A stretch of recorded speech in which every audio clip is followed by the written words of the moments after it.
Mengapa kita bisa sampai pada situasi seperti ini? Tentu kita pernah punya pengalaman pada Pilkada DKI Jakarta, pada Pilpres. Tapi kenapa kita sekarang berbicara atas nama fanatisme dan junjungan masing-masing? Rosi, masa depan demokrasi akan sangat cerah kalau kita mati-matian percaya bahwa nilai-nilai yang harus kita pertahankan itu berdasarkan basis yang selama ini sudah dibangun oleh para bapak bangsa kita itu. Contohnya lah, kalau kita berdasarkan 5 prinsip dasar Pancasila itu saja, yang Bung Karno misalnya berpidato di Kongres Amerika pada tahun 57 itu dalam bahasa yang paling sederhana. Beliau mengatakan kita percaya kepada Tuhan, beliau mengatakan humanisme ada, nasionalisme atau kebangsaan ada, demokrasi ada, keadilan sosial ada. Dan tugas negara ini kan sebenarnya mengadministrasikan ini semua sehingga bisa menjadi kenyataan. Berdasarkan prinsip-prinsip itu ditambah dengan prinsip demokrasi yang lain, yaitu pengakuan terhadap hak-hak asasi manusia. Menurut saya sih perkubuan itu sebenarnya selesai. Pak Jokowi mempercontohkan ketika kemudian setelah selesai Pilpres, beliau meminta Pak Prabowo yang lawan paling keras beliau, kemudian menjadi Menteri Pertahanan. Dan kemudian semua kubu-kubu yang lain itu dirangkul. Mari kita bersama-sama membangun ini republik berbasiskan kepada alat ikatnya adalah Pancasila, karena sesuai dengan Sumpah Presiden. Kalau Bung Rocky? Ya saya setuju aja seluruh yang diucapkan Fadjur Rahman sebagai keinginan itu. Tetapi bukan sebagai hal yang dilaksanakan, justru yang dirasakan terbalik gitu. Seluruh survei mengatakan dalam 16 tahun terakhir periode Jokowi adalah yang paling buruk demokrasi itu. Jangan tanya lagi itu siapa itu, berarti you nggak baca rilis dong kalau begitu Fajrul ya. Oke itu poinnya. Tadi Fajrul berkali-kali mengatakan buktinya saudara Rocky masih bisa ngoceh, maki-maki atau oh iya. Tapi mahasiswa di UGM diancam. Yang di Ternate juga diancam. Kenapa kalau saya masih bisa, mereka nggak bisa? Itu artinya pengecut kekuasaan ini. Pada mahasiswa yang rentan untuk di DO dihajar gitu oleh rektor. Di Ternate juga begitu. Di Ternate, saya datang ke Ternate untuk belain mereka tuh dalam satu kuliah umum. Juga dengan kasus yang sama, Papua. Rektor memecat mahasiswa di DO atas dasar laporan polisi. Coba bayangin coba. Padahal ini nggak ada urusan dengan kriminal, ini kebebasan bicara di kampus, polisi kasih surat bahwa itu ada problem dengan Papua, karena rektornya takut, karena ada hierarki. Anda nggak ditangkap karena pemerintah takut pada Rocky Gerung? Bukan takut, dia pengecut gitu. Kalau orang lemah itu diucek-ucek. Kalau ke saya kenapa enggak itu? Mungkin karena saya kuat itu, saya juga nggak kuat. Tetapi tetap ada ya hal yang sama berlaku pada semua orang dong. Jangan mahasiswa yang rentan, orang tuanya dipanggil, diancam gitu. Ya saya nggak punya jabatan karena itu nggak ada gunanya. Di polisi ada 7 kasus di saya dan semuanya nggak ada deliknya sebetulnya karena dilaporin oleh baser-baser dungu itu. Jadi poin saya adalah kita ada di dalam keadaan untuk memperbaiki demokrasi. Tetapi tidak ada ucapan dari presiden yang memperlihatkan bahwa dia sungguh-sungguh hendak memperbaiki demokrasi. Mulai dari keluarin Perpu HTI, mulai macam-macam itu, terakhir juga ngancam-ngancam.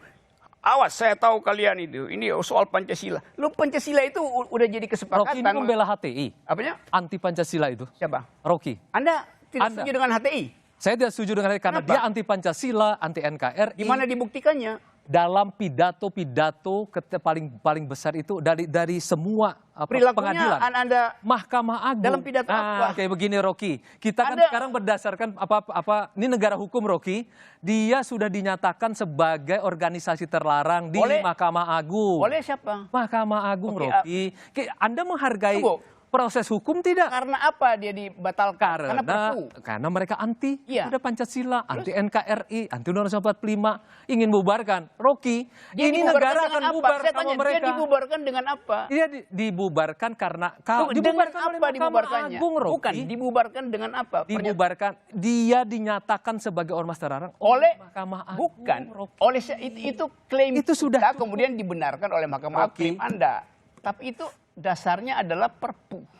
Kita akan kehilangan negara ini, Rocky, kalau kita setuju dengan cara-cara yang seperti itu. Yang apa? Rocky, kita pernah bersama-sama membela demokrasi. Bukan soal demokrasi, soal Anda. Anda tegas bersama dengan saya. Jelas. Siapa yang anti demokrasi, itu akan menjadi lawan kita. Tegaskan tahun 80-an dan DNA itu masih ada di kepala kita sampai hari ini. Kenapa sekarang Anda apabila terjadi hal-hal yang terkait yang Anda sebutkan tadi ya, contoh-contoh, mari kita perbaiki ini Rocky bersama-sama. Saya terangkan Saya tetap menghargai itu Anda. nggak perlu lagi karena soal HTI dan Perpu Ormas itu sudah itu satu selesai. paket pelarangan pikiran orang. Tidak, Rocky. Orang berpikir HTI mau bikin negara Islam Ada apa? peraturan Ini, perundang-undangan saya nggak selesai yang kalau itu. dilanggar. Saya mau gini, Anda berdua ini sebelum saya mau tutup ya, Anda berdua ini kan sama-sama aktivis demokrasi, sama-sama sahabat, berdiskusi panjang lebar dengan bosnya atau gurunya para aktivis. Saya mau terangkan satu.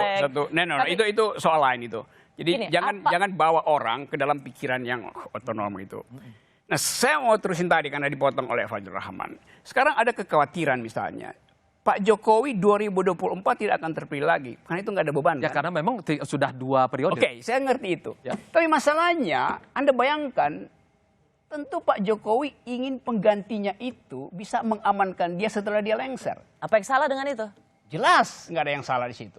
Kenapa dia mesti minta pengamanan? Jelas ada kejadian-kejadian yang memungkinkan 12 jam sejak Jokowi lengser, ada problem hukum pada Jokowi. Saya terangkan itu sebagai problem yang biasa terjadi. Setelah 1 minggu, Pak Jokowi mungkin main ke mall yang udah PSBB-nya dibuka. Lalu orang bilang COVID lewat. Atau Pinocchio lewat. Karena ada memori di dalam politik kita bahwa proses demokrasinya terhalang oleh Pak Jokowi. Kan kita nggak ingin itu terjadi kan. Tapi itu yang akan terjadi. Oleh karena itu Booster bekerja dari sekarang untuk memungkinkan tidak ada penggantinya yang akan mempersoalkan kedudukan presiden setelah dia lengser. Jadi satu paket demokrasi yang kita inginkan agar supaya saudara Fajrul sebagai juru bicara ajari juga teman-teman Anda di istana tentang value dari demokrasi.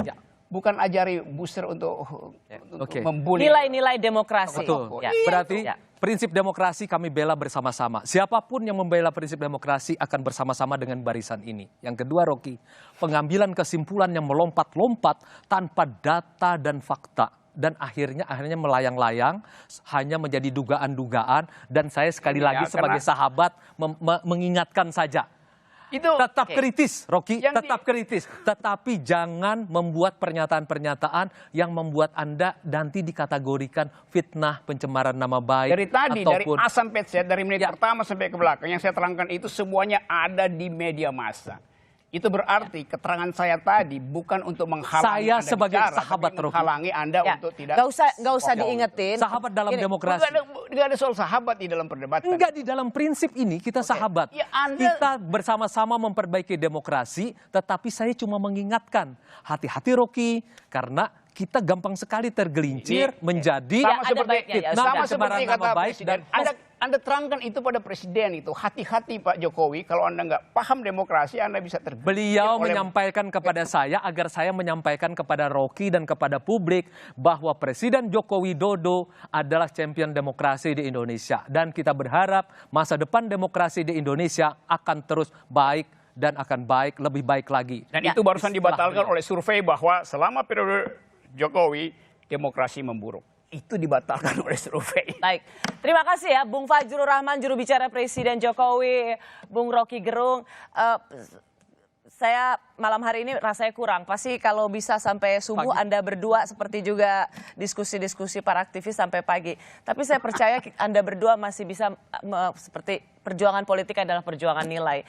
Bung Hatta dalam bukunya berjudul Demokrasi Kita, ia menulis demokrasi bisa tertindas sementara karena kesalahannya. Tetapi setelah ia mengalami cobaan yang pahit, ia akan muncul lagi dengan keinsyafan.